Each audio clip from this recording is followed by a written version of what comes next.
Assalamualaikum warahmatullahi wabarakatuh. Selamat pagi dan semangat pagi untuk kita semua. Ketemu lagi bersama kami di podcast Klinik Pangan dengan Patpi Cabang Kendari dan HMPPI Komisariat WHO.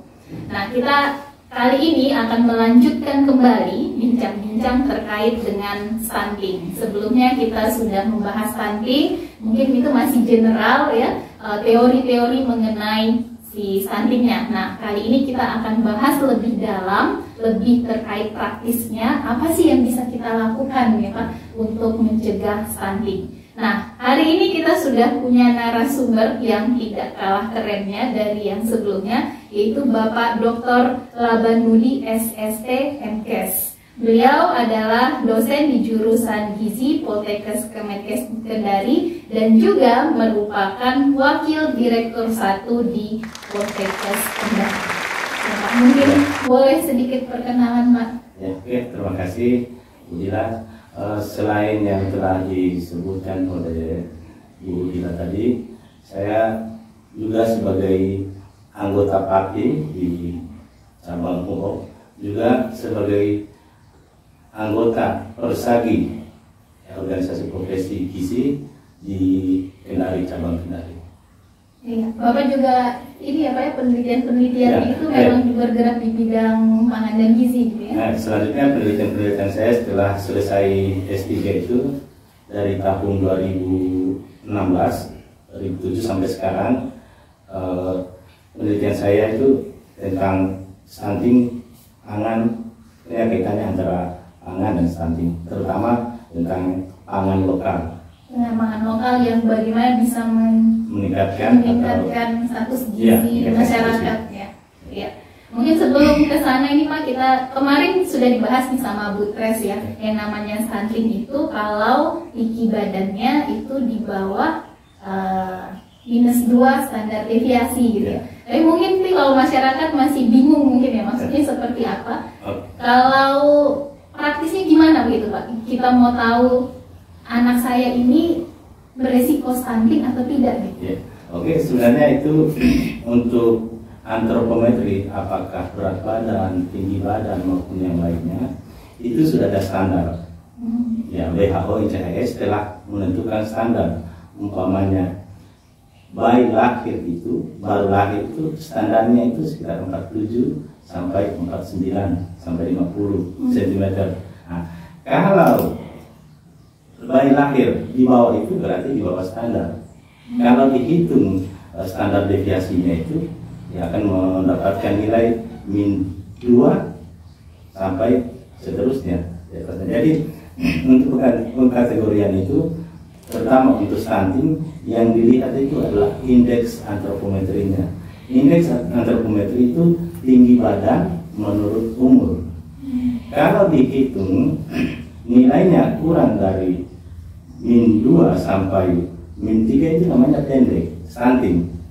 Kemudian di atas -3 itu namanya sangat pendek. Ya, jadi pendek dan sangat pendek. Jadi berarti tingginya berdasarkan standar yang ada itu sangat jauh. Ya Pak, kemarin itu kita sudah bahas nih ya sama Bu Tres bahwa kalau yang namanya stunting itu berarti tinggi badan anak itu dibandingkan standar kecil dari -2 standar deviasi. Nah, tapi kalau untuk praktisnya nih di masyarakat, apa sih yang bisa mereka lakukan untuk mendeteksi secara dini kemungkinan dari stunting ini, Pak? Ya. Nah, jadi untuk mendeteksi stunting itu yang bisa dilakukan adalah kita melakukan pengukuran.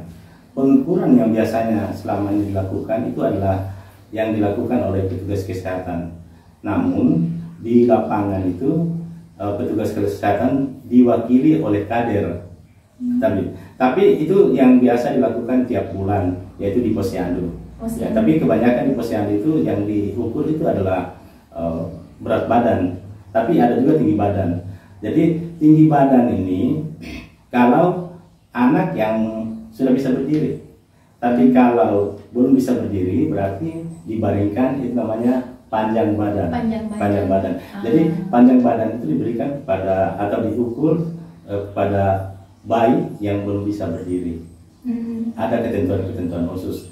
Oleh karena itu, yang bisa dilakukan oleh masyarakat itu mengukur berat badan dan tinggi badan. Walaupun untuk menentukan stunting itu kan indeksnya itu tinggi badan menurut umur. Ada standar-standar yang telah dibuat oleh WHO NCHS.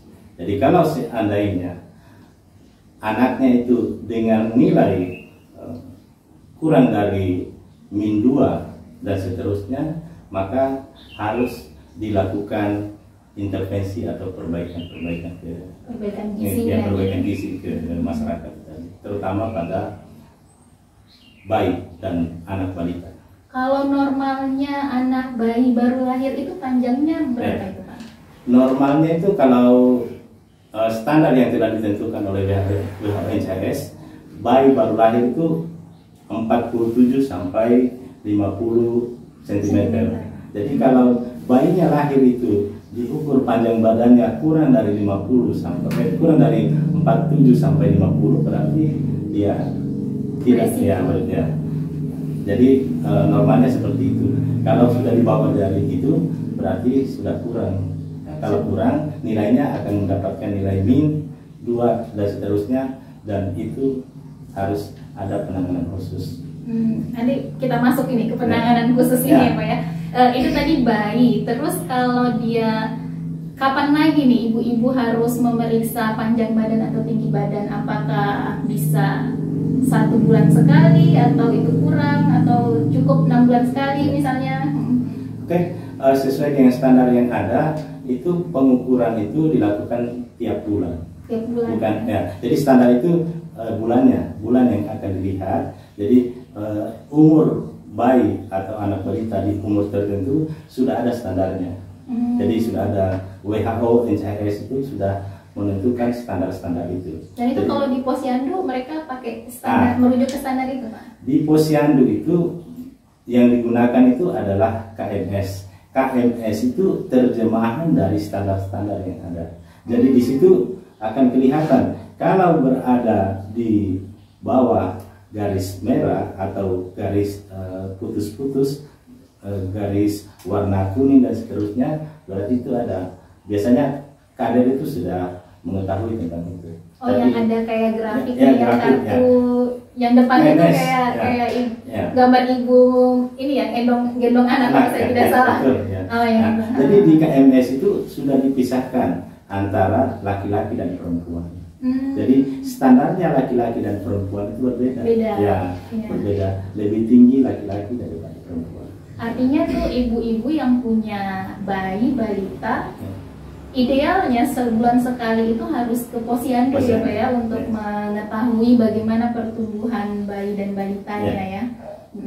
Nah, tadi masuk ke kalau seandainya dia di bawah standar gitu Pak, apa sih yang bisa kita lakukan untuk intervensi?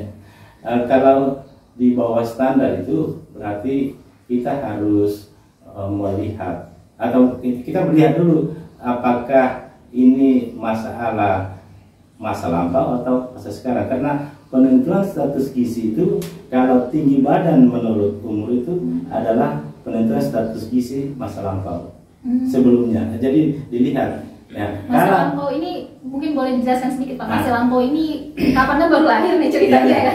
Masa lampau berarti waktu hamil gitu ya? Kalau baru lahir berarti sejak remaja putri, ibunya itu tadi dilihat status gizinya sampai hamil sampai melahirkan. Namun yang banyak dibicarakan setelah 1 bulan atau 6 bulan lah. 6 bulan itu kita sudah bisa mengetahui bahwa sebelumnya itu masa lampau atau sebelumnya itu bagaimana status gizinya. Dan untuk menentukan status gizi masa lampau itu indeks yang digunakan atau antropometer yang digunakan adalah berat badan, tinggi badan dengan indeks tinggi badan menurut umur. Ada umurnya ya. Jadi tinggi badan pada umur tertentu sudah ada standar. Kalau di luar standar itu berarti ada juga kan yang lebih tinggi dari standar itu. Umpamanya lahir kelebihan ya, itu kelebihan gizi kelebihan ya, atau nanti masalah hormonal ya. Jadi itu nanti akan dilihat lagi apakah kelebihannya ini karena memang dia konsumsinya melebihi atau bisa jadi juga faktor yang lain. Oke. Berarti ada dua hal, apakah itu kekurangan gizi yang masa lampau atau yang saat ini gitu. Nah, kalau seandainya itu masalahnya karena masa lampau, Pak, apa yang bisa dilakukan? Nah, jadi kalau masa lampaunya itu kita sudah tahu bahwa ternyata konsumsinya yang tidak benar, yang tidak sesuai, yang tidak adekuat, yang punya seharusnya konsumsi umpamanya energinya untuk bayi itu umpamanya 700 kilokalori, dia mungkin hanya mengkonsumsi 500, itu kan kurang. Ya, kalau kurang berlangsung atau berjalan lama, ya itu makanya masa lampaunya itu kekurangan gizi, ya berjalan lama. Ya, jadi sehingga apa yang akan terjadi, ya dibuktikan dengan pertumbuhan yang tidak sesuai, yaitu kenaikan tinggi badannya itu tidak sesuai. Tapi itu masih bisa diperbaiki. Masih bisa, karena untuk penentuan atau yang harus kita kejar termasuk hal yang paling penting daripada stunting itu di 100 hari pertama kehidupan, sejak bayi itu dihamilkan sampai berusia 2 tahun, itu namanya 1000 hari pertama kehidupan, itu memang harus betul-betul diperhatikan. Ya, itu yang program pemerintah sekarang itu yang harus diperhatikan itu pada umur bayi itu sejak dihamilkan sampai 2 tahun itu memang betul-betul harus diperhatikan. Dihamilkan itu dari sejak konsepsi pertama. Ya. Sejak itulah makanya untuk mencegah daripada status gizi atau stunting ini ya dari remaja putri. Ya, termasuk sebelum menikah itu harus lihat status gizinya. Yang pertama itu apakah aneminya atau lingkar lengan atas. Apabila lingkar lengan atas kurang dari 23,5 cm, maka ya berarti dia itu kurang gizi, dan ibunya sudah kurang gizi. Berarti jangan nikah dulu ya? Ya, kalau seperti itu jangan juga kita melarang jangan nikah, tapi memang betul-betul diperbaiki. Diperbaiki status gizinya, diperbaiki terutama konsumsinya. Itu menarik tadi lingkar lengan atas ya. Mungkin bisa ini mungkin Pak, bagaimana kalau misalnya kayak ada remaja putri yang lagi nonton, gimana dia nentuin lingkar lengan atas itu? Sebenarnya menentukan lingkar lengan atas itu selama ini yang melakukan itu adalah petugas kesehatan, terutama petugas gizi atau bidan. Namun bisa saja kita lakukan sendiri, terutama caranya itu kan tinggal ini saja, diukur dari sini sampai di sini. Sampai siku. Ya, diukur berapa senti, umpamanya 12 atau 20, umpamanya dari sini 20 atau 30 lah. 30 berarti kita ambil 15 di sini tengah-tengahnya. Baru menggunakan ada pita lilanya itu, pitanya, meterannya, ya. Lihat nilainya. Bisa pakai meteran. Ya, ada alat khusus. Kalau pakai meteran itu bisa juga, nggak? Ya, tapi validitasnya dan reliabilitasnya yang meteran itu ya. Kalau untuk kira-kira bisa untuk kira-kira saja bisa. Tapi sudah ada alatnya untuk mengukur itu. Alatnya bisa dibeli, kalau nggak salah murah sih ya. Ya, murah, ya. Ada warnanya putih dengan merah itu. Ada kalau kurang, kalau lebih dari atau kurang, maka akan menunjukkan itu ada warna birunya, ada warna merahnya. Ya, pada saat pengukuran itu. Itu bisa didapatkan di mana? Di apotek ada untuk mengukur lila. Ya. Jadi sudah bisa kita menentukan bahwa remaja putri ya itu sudah kekurangan gizi atau tidak. Karena cadangan energi itu salah satunya diukur, menentukan di sini. Jadi ini remaja putri atau ibu-ibu yang berencana ingin punya anak gitu ya, diukur dulu nih lingkar lengan atasnya.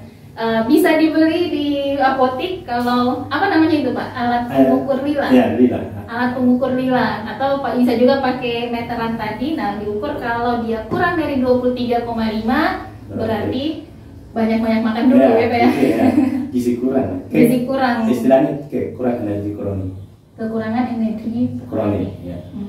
Terus apa yang harus dilakukan Pak? Apakah boleh makan sebanyak-banyaknya gitu atau makannya harus diperhatikan, jangan sampai makannya nasinya 2 bakul terus cuman pakai garam kecap gitu udah.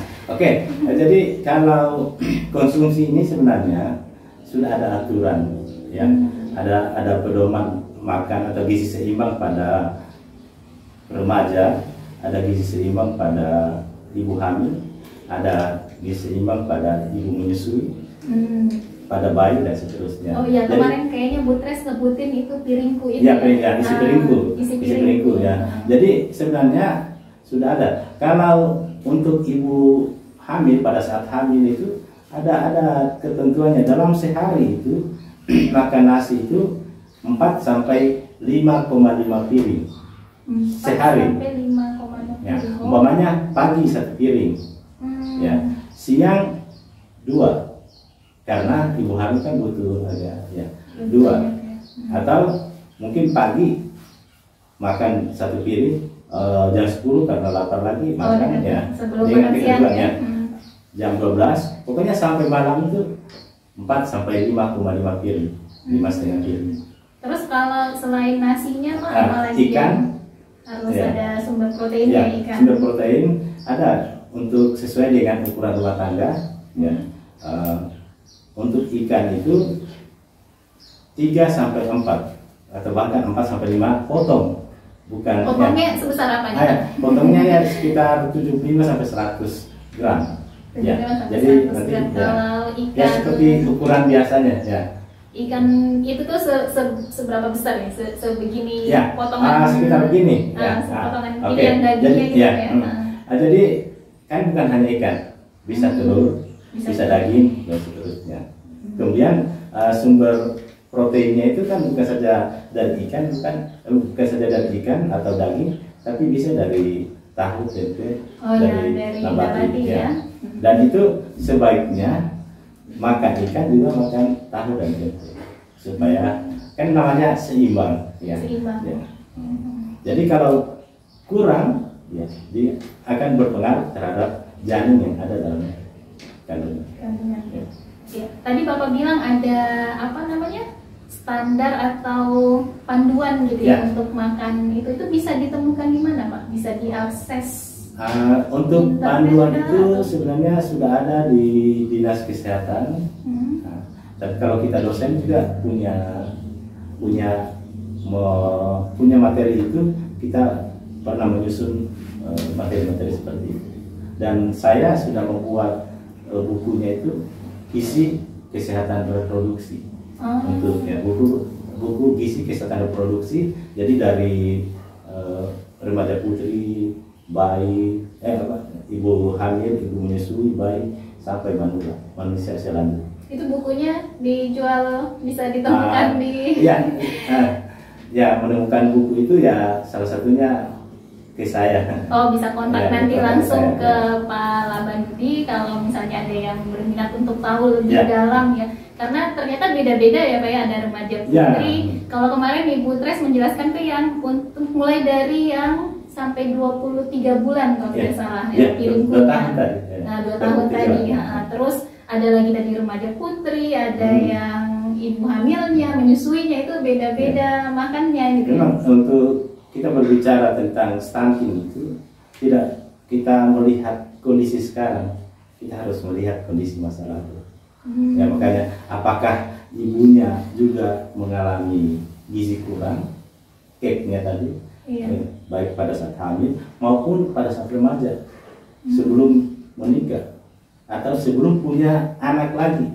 Kan biasanya anak kedua ketiga kan sudah ada anak, bukan hanya pada pengantin baru atau yang baru berkeluarga, baru berencana mau punya anak, termasuk juga mereka yang akan berencana punya anak kedua dan ketiga, seterusnya. Ya, jadi itu harus dilihat kapan kondisinya atau status gizinya tidak bagus, ya nantinya janinnya itu mendapatkan gizi dari mana. Nah, itulah makanya yang dilihat tadi lilanya. Karena apa? Lila yang dilihat itu akan mencerminkan cadangan energi di dalam tubuhnya. Ya. Ya Pak, selama ini saya dengar tuh Bapak juga aktif ya dalam mengintervensi dan juga untuk pencegahan stunting ini. Mungkin bisa diceritakan Pak apa saja yang sudah Bapak lakukan? Ya. Jadi yang kami lakukan itu adalah kajian-kajian bagaimana untuk penanganan atau intervensi kalau balita sudah mengalami gizi kurang, gizi buruk ataupun mengalami stunting. Nah, jadi yang kajian yang kita lakukan itu yaitu memodifikasi, memformulasi makanan daerah dengan ditambahkan dengan makanan-makanan hasil hayati laut. Ya, jadi contohnya pada tahun 2020 kami melakukan riset bagaimana formulasi bagia itu kan dari sagu, tapi bagia selain dari sagu saya menggunakan juga tepung ubi, singkong, kemudian ditambahkan dengan donat landak laut atau donat bulu babi. Ya. Setelah kita melakukan formulasi itu, kita turun di lapangan untuk memberikan donat yang sudah ditambahkan kepada di bagian tadi, bagian yang sudah diperkaya dengan donat bulu babi, ya, kita berikan kepada ibu hamil yang mengalami KEP, ibu hamil yang lingkar lengan atasnya itu kurang dari 23,5. Nah, tapi yang kita lakukan saat itu adalah mereka ibu hamil yang berada di pesisir, yaitu di suku Bajo yang kita berikan. Ya, efek daripada pemberian itu kita lihat lagi bagaimana status gizinya ibu dan bagaimana status kelahiran status gizi ya. Jadi sudah ada standar berat badan ataupun tinggi badan atau panjang badan bayi lahir itu ya, kita sesuaikan apakah sesuai dengan standar atau tidak. Nah, selain berat badannya kita lihat lagi lingkar lengan, lingkar kepala, lingkar dada dan lain-lain seterusnya. Jadi ternyata setelah kita berikan itu, karena memang ini adalah merupakan makanan tambahan berbahan dasar lokal dan disukai oleh masyarakat setempat karena merupakan makanan sendiri, makanan lokal, ya, sehingga memberikan efek peningkatan atau perbaikan gizi. Positif Ya, hasilnya ya. Nah, selain itu formulasi yang dibuat tadi bukan hanya pada ibu hamil, juga pada anak balita gizi kurang.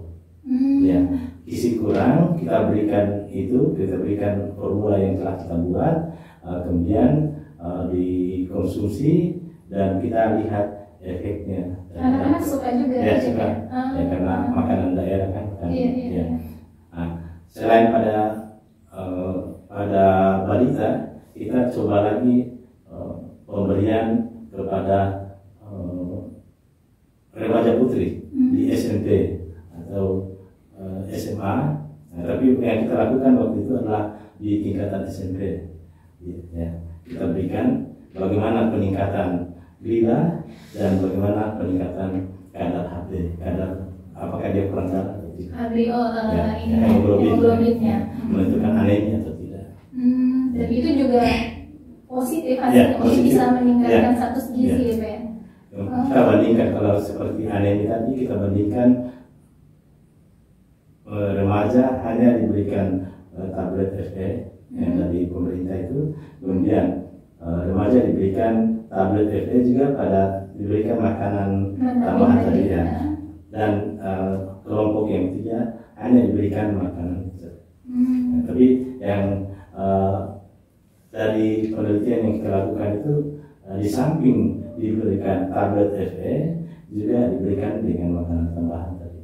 Itu yang paling bagus hasil ininya ya.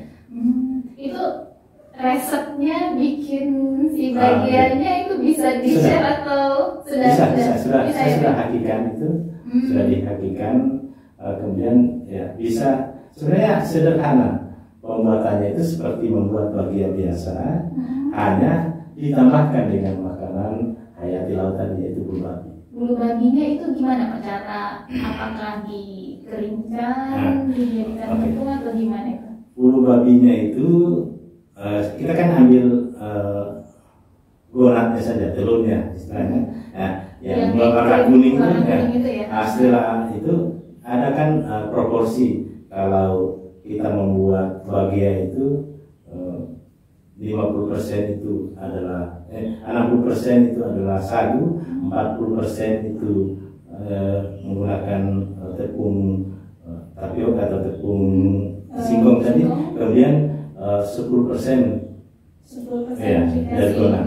Nah, gonatnya itu sebenarnya masih murni, kemudian kita rebus dulu. Kalau tidak direbus, amis.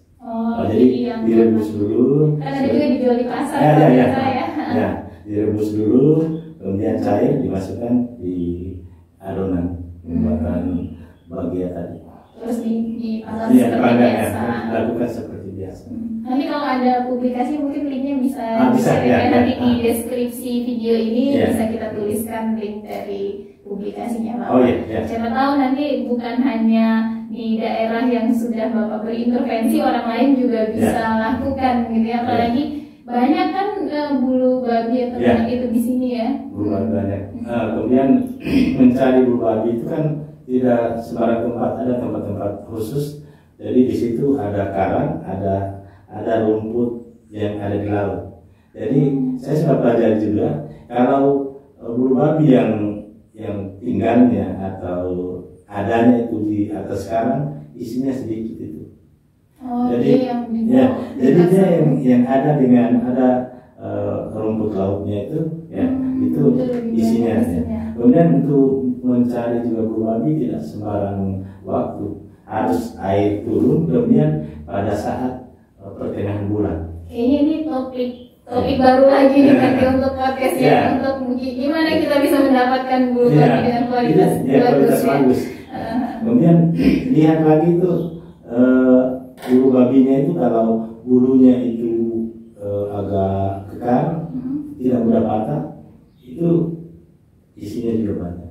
Tapi kalau yang agak itu kurang isinya tidak banyak. Oke Pak. Ya, karena durasi ini Pak kita harus cukupkan sampai di sini. Sepertinya memang masih banyak lagi yang perlu didiskusikan ya soal stunting maupun pangan lokal. Nah, nanti mungkin bisa kita bahas di kesempatan lain di podcast Klinik Pangan ini. Ya, mungkin ada sedikit closing statement dulu Pak sebelum kita akhiri sesi ini. Oke, jadi masalah stunting ini adalah sudah menjadi masalah nasional, di mana Sulawesi Tenggara itu merupakan salah satu dengan persentase stunting yang tinggi. Kita kalau tidak salah itu nomor di bawah urutan ke-3 sampai ke-5 kalau data-data yang ada. Jadi kita itu dengan stunting yang banyak, kemudian yang dari 17 kabupaten dan kota di Sulawesi Tenggara itu ada 12 daerah fokus daripada penanganan stunting. Jadi oleh karena itu mari kita bersama-sama untuk memberikan pemahaman kepada masyarakat, karena perbaikan gizi itu antara konsumsi dengan penyakit itu harus diperhatikan. Jadi konsumsinya kami dari akademisi, dari pihak pendidikan, kita mengkaji bagaimana supaya ada perbaikan-perbaikan dengan cara memformulasi makanan daerah, ditambahkan dengan zat-zat tertentu, kemudian diberikan kepada masyarakat. Oleh karena itu masyarakat juga kami harapkan untuk selalu memantau anaknya, karena tiap bulan itu ada posyandu.